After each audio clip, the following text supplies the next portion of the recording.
열림은 성도 여러분 안녕하세요. 오디오 팟캐스트 묵상과 기도에 함께 하시는 모든 분들을 주 이름으로 환영합니다.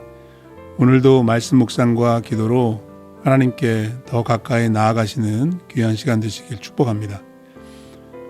오늘은 매일 성경 묵상 본문 민수기 14장 26절에서 45절 말씀을 함께 살펴보도록 하겠습니다. 여호와께서 모세와 아론에게 말씀하여 이르시되 나를 원망하는 이 악한 회중에게 내가 어느 때까지 참으랴. 이스라엘 자손이 나를 향하여 원망하는 바 그 원망하는 말을 내가 들었노라. 그들에게 이르기를 여호와의 말씀에 내 삶을 두고 맹세하노라. 너희 말이 내 귀에 들린 대로 내가 너희에게 행하리니 너희 시체가 이 광야에 엎드러질 것이라. 너희 중에서 20세 이상으로서 계수된 자, 곧 나를 원망한 자 전부가 여분네의 아들 갈렙과 눈의 아들 여호수아 외에는 내가 맹세하여 너희에게 살게 하리라 한 땅에 결단코 들어가지 못하리라. 너희가 사로잡히겠다고 말하던 너희의 유아들은 내가 인도하여 드리리니 그들은 너희가 싫어하던 땅을 보려니와 너희의 시체는 이 광야에 엎드러질 것이요 너희의 자녀들은 너희 반역한 죄를 지고 너희의 시체가 광야에서 소멸되기까지 40년을 광야에서 방황하는 자가 되리라. 너희는 그 땅을 정탐한 날 수인 40일에 하루를 1년으로 쳐서 그 40년간 너희의 죄악을 담당할지니 너희는 그제서야 내가 싫어하면 어떻게 되는지를 알리라 하셨다 하라. 나 여호와가 말하였거니와 모여 나를 거역하는 이 악한 온 회중에게 내가 반드시 이같이 행하리니 그들이 이 광야에서 소멸되어 거기서 죽으리라. 모세의 보냄을 받고 땅을 정탐하고 돌아와서 그 땅을 악평하여 온 회중이 모세를 원망하게 한 사람 곧 그 땅에 대하여 악평한 자들은 여호와 앞에서 재앙으로 죽었고 그 땅을 정탐하러 갔던 사람들 중에서 오직 눈의 아들 여호수아와 여분네의 아들 갈렙은 생존하니라.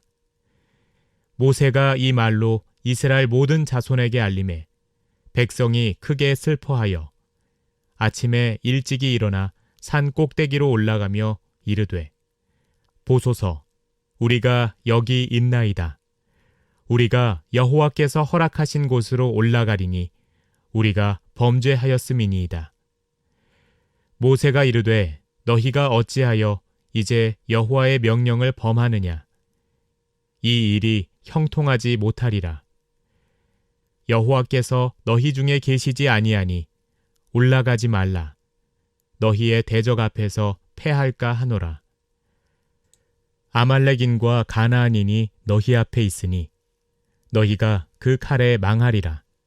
너희가 여호와를 배반하였으니 여호와께서 너희와 함께하지 아니하시리라 하나.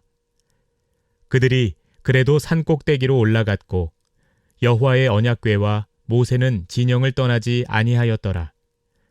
아말렉인과 산간지대에 거주하는 가나안인이 내려와 그들을 무찌르고 호르마까지 이르렀더라.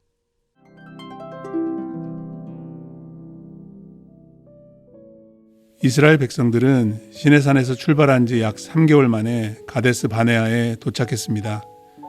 그곳은 가나안 땅으로 들어갈 수 있는 전초 기지와 같은 장소였죠. 거기서 모세는 각 지파의 지휘관들을 정탐꾼으로 보냅니다.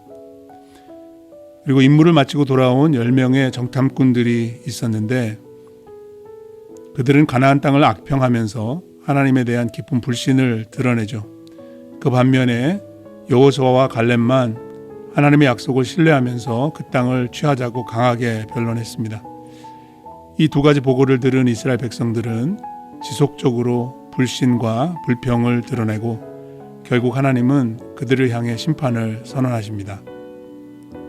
오늘 묵상 본문 민수기 14장 26절에서 45절 말씀은 하나님의 심판을 세 가지 측면에서 조명해 줍니다. 첫째로 하나님의 심판은 지연될 수 있다는 것입니다. 이스라엘 백성들은 지속적으로 하나님을 향해 원망의 말을 쏟아냈고 그 불평의 목소리는 하나님께 상달되었습니다. 하나님은 그분의 귀에 들린 대로 이스라엘 백성에게 행하시겠다고 맹세하십니다. 믿음을 고백한 여호수아와 갈렙을 제외한 모든 이스라엘 백성들, 곧 출애굽했을 때 20세 이상 된 모든 사람이 광야에서 심판을 받아 죽게 된다는 말씀입니다. 애굽에서 해방되어 광야에서 하나님의 돌보심을 경험해 왔지만 여전히 불순종과 불신앙 가운데 있던 백성들에게 광야는 이제 축복과 인도하심이 아니라 심판과 죽음의 장소가 되고 말았습니다.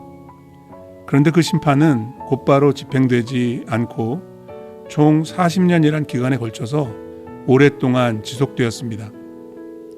어떤 사람에게는 죽음이 일찍 찾아왔을 것이고 또 다른 경우에는 비교적 늦게 죽음을 맞이했던 사람도 있었을 것입니다. 이것이 우리에게 주는 교훈이 있습니다. 지금 당장에 하나님의 심판이 나타나지 않는다고 해서 심판이 없다고 착각하거나 방심하지 말아야 한다는 것입니다. 그런 의미에서 우리 모두는 요한복음 3장 17절 18절 말씀을 명심해야 합니다. 하나님이 그 아들을 세상에 보내신 것은 세상을 심판하려 하심이 아니요 그로 말미암아 세상이 구원을 받게 하려 하심이라.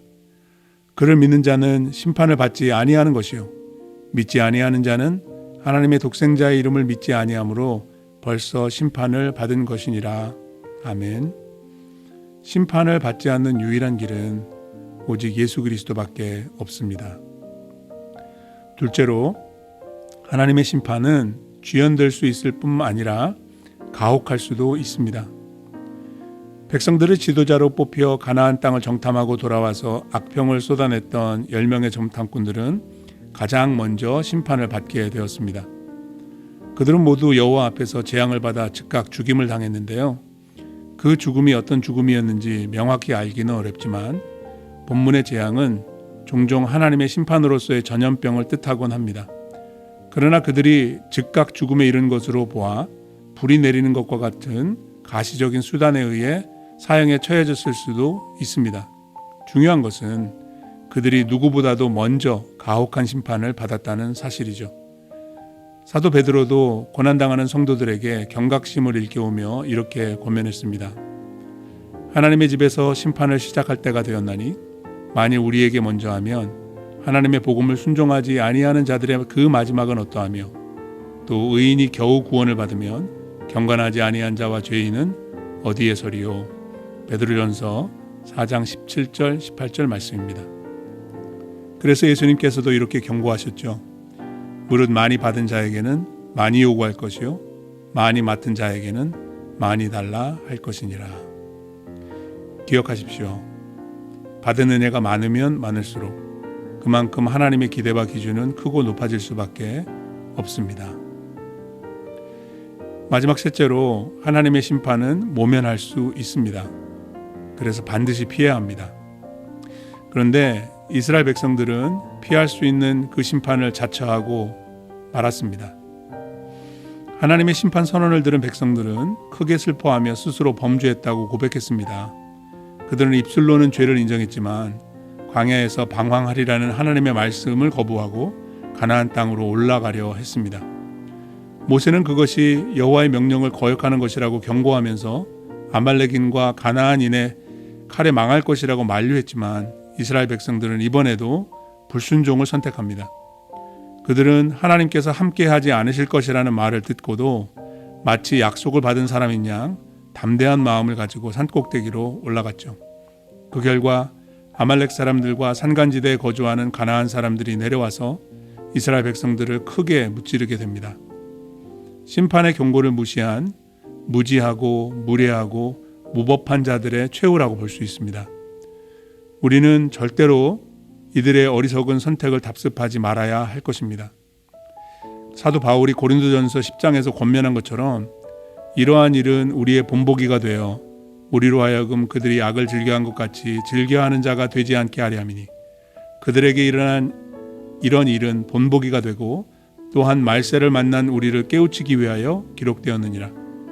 그런즉 선줄로 생각하는 자는 넘어질까 조심하라. 아멘. 이스라엘 백성들은 생명의 길로 가지 않고 사망의 길을 선택했습니다. 우리는 길과 진리와 생명 되신 예수 그리스도를 의지하고 순종하는 길로 가야 할 줄로 믿습니다. 이제 공동체를 위한 기도 제목을 가지고 한 마음으로 기도하기 원하는데요. 먼저 교회를 위해서 열린문 장로교회가 예수님만을 주인 삼고 서로 사랑하기를 힘쓰며 함께 하나님 나라를 세워가는 아름다운 공동체가 되도록, 그리고 참된 제자 되어 제자 삼는 복음의 일꾼들이 많이 세워질 수 있도록 기도해 주시기를 바랍니다. 연합국가들을 위해서, 특히 미국과 한국을 위해 기도하실 때 경제, 무역, 안보, 정치 등 불안한 전국을 간섭해 주시도록, 또한 국민들의 마음이 불안으로 나눠지지 않고 하나님의 관점으로 이 시대를 바라보고 분별할 수 있는 지혜를 얻도록 기도해 주시기 바랍니다. 그리고 하나님 나라 선교를 위해서 기도하실 때 무슬림을 위한 30일 기도, 오늘은 27일째입니다. 라마단의 27번째 날은 권능의 밤이라고 특별하게 불립니다. 이날이 특별한 이유는 이슬람교의 창시자 무함마드가 꾸란의 첫 번째 구절을 계시로 받은 날이기 때문이라고 합니다. 그래서 무슬림들은 이날을 특별하게 여겨 축복과 용서를 기대하며 간절히 기도하는데요. 이런 기도 제목을 나누고 합심해서 기도했으면 좋겠습니다. 권능의 밤 동안 무슬림들은 집중해서 알라에게 기도합니다. 예수님께서 기적적으로 꿈과 환상을 통해 그들에게 나타나시기를.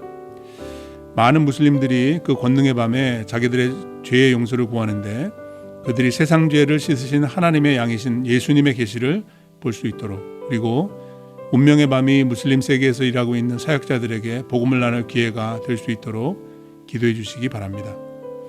이런 기도 제목들 뿐만 아니라 각 가정과 일터와 교회를 위해 오늘 기도하실 때 하나님께서 풍성한 은혜 더해 주시길 간절히 바랍니다. 우리 함께 기도하시겠습니다.